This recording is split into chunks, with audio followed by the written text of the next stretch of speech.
侯朋友，上您看到画面的是这个目前气象署要针对台风最新动态做出最新的说明，赶快来听现场状况。西北太平洋上第4号台风丹纳斯，它的台风中心已经来到台北北方大约130公里的海面上，暴风圈已经离开台湾陆地以及大部分的海域，所以目前我们在11点半解除陆上台风警报，而我们现在持续发布海上台风警报，是针对北部海面发布，但也提醒大家，目前台风所在的北部海面还是有4米的浪高，其他各海面有2到3米的浪高。今天这场浪的状况是慢慢的减弱，但是北部海面可能减弱比较慢一些啊，请留意。而且台湾附近在北部海面、东北部海面和马祖还是会有长浪的情形。另外，陆上的强风其实渐渐的减弱了。我们所发布的黄色的陆上的灯号，也就是平均风6级、阵风8级的灯号，目前提醒大家是台中以北的滨海地区，然后南投山区、屏东、台东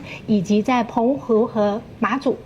随着台风逐渐在向北移动，我们发布黄色灯号区域也会越来越少。至于在整个台风状况，就台风的环境来看，台湾在这边，它在东北边是太平洋高压势力范围，然后在西南边，包括台风环境是个低压带，未来太平洋高压逐渐向西伸展。而低压带在台风北上以后开始影响我们的天气，所以就以天气来看，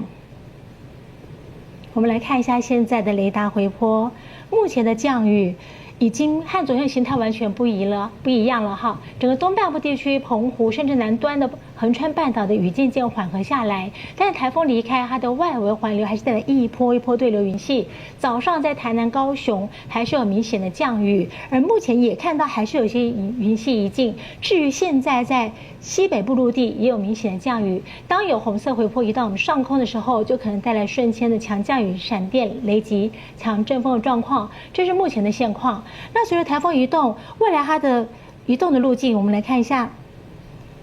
动态的显示。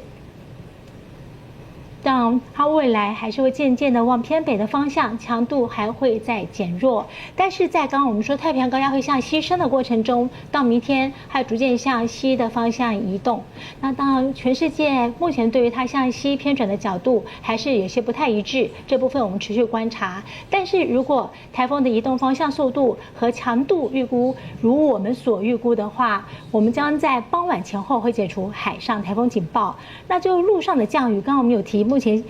有一些地区的降雨，所以现在我们发布了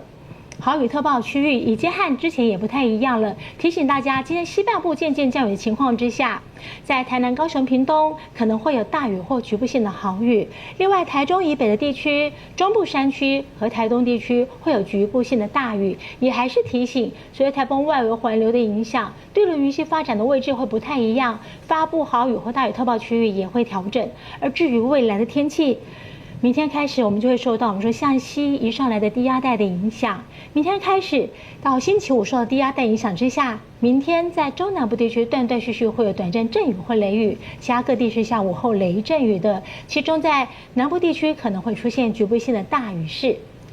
而星期三开始一直到星期五这段时间，仍然在低压带影响之下，但是水汽更多，所以变成西半部地区也都会下阵雨或雷雨，东半部地区也有短暂性的阵雨或雷雨。在雨势方面，预估南部地区会有局部性的大雨。这种降雨的情况，在周末的时候，其实水汽状况没有太多的调整啊，所以天气形态还是非常的类似。因此，未来等台风离开以后，我们受到低压带影响，什么时候在什么地方会有大雨或局部性的豪雨，我们也会视最新的资料判断，提醒大家留意。最后就提醒大家，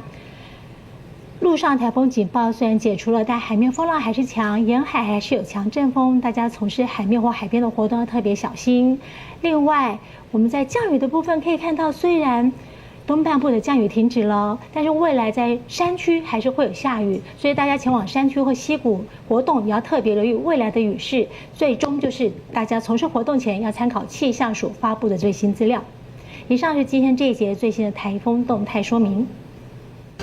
带你掌握今天午间新闻重点：丹纳斯台风重创南台湾，台南刮起16级强风。好，昨天晚间这台南的强阵风到底有多大？所谓14级的强阵风，在新营就有连锁超商的落地玻璃整面被吹破。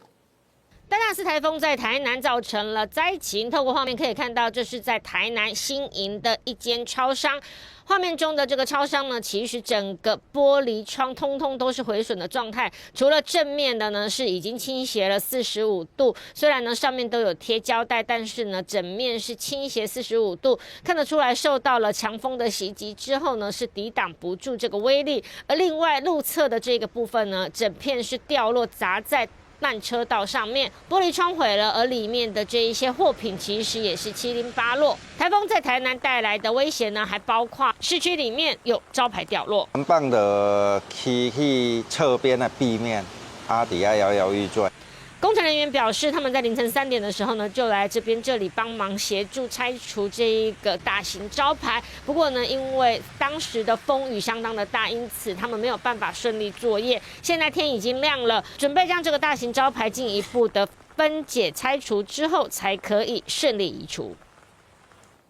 台南灾情还有在麻豆交流道下呢，这一栋2层楼的铁皮屋倒塌，里面传出住户60几岁是一度受困，好在这消防队员紧急救援。那么附近的民众说，这制商行至少损失超过100万。我们现在所在现场呢，是在这个麻豆交流道下方这个铁皮屋倒塌的所在地点哦。可以看到为您掌握的最新状况是呢，这个铁皮屋是在昨天晚间11点多的时候，因为不敌强阵风呢，是瞬间倒塌下来，把这一个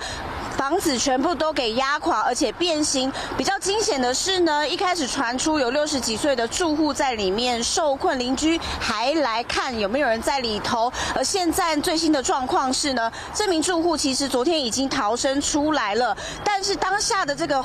状况是非常的惊险。我们来听一下住户怎么说。最后一盖连续都很大力，然后就啪就倒了。那时候你是在做什么？对，底来对底休困吗？没有啊，底下的吐气猛吐掉啊。没有。你看铁啊，偌大根的铁啊，公路起来这么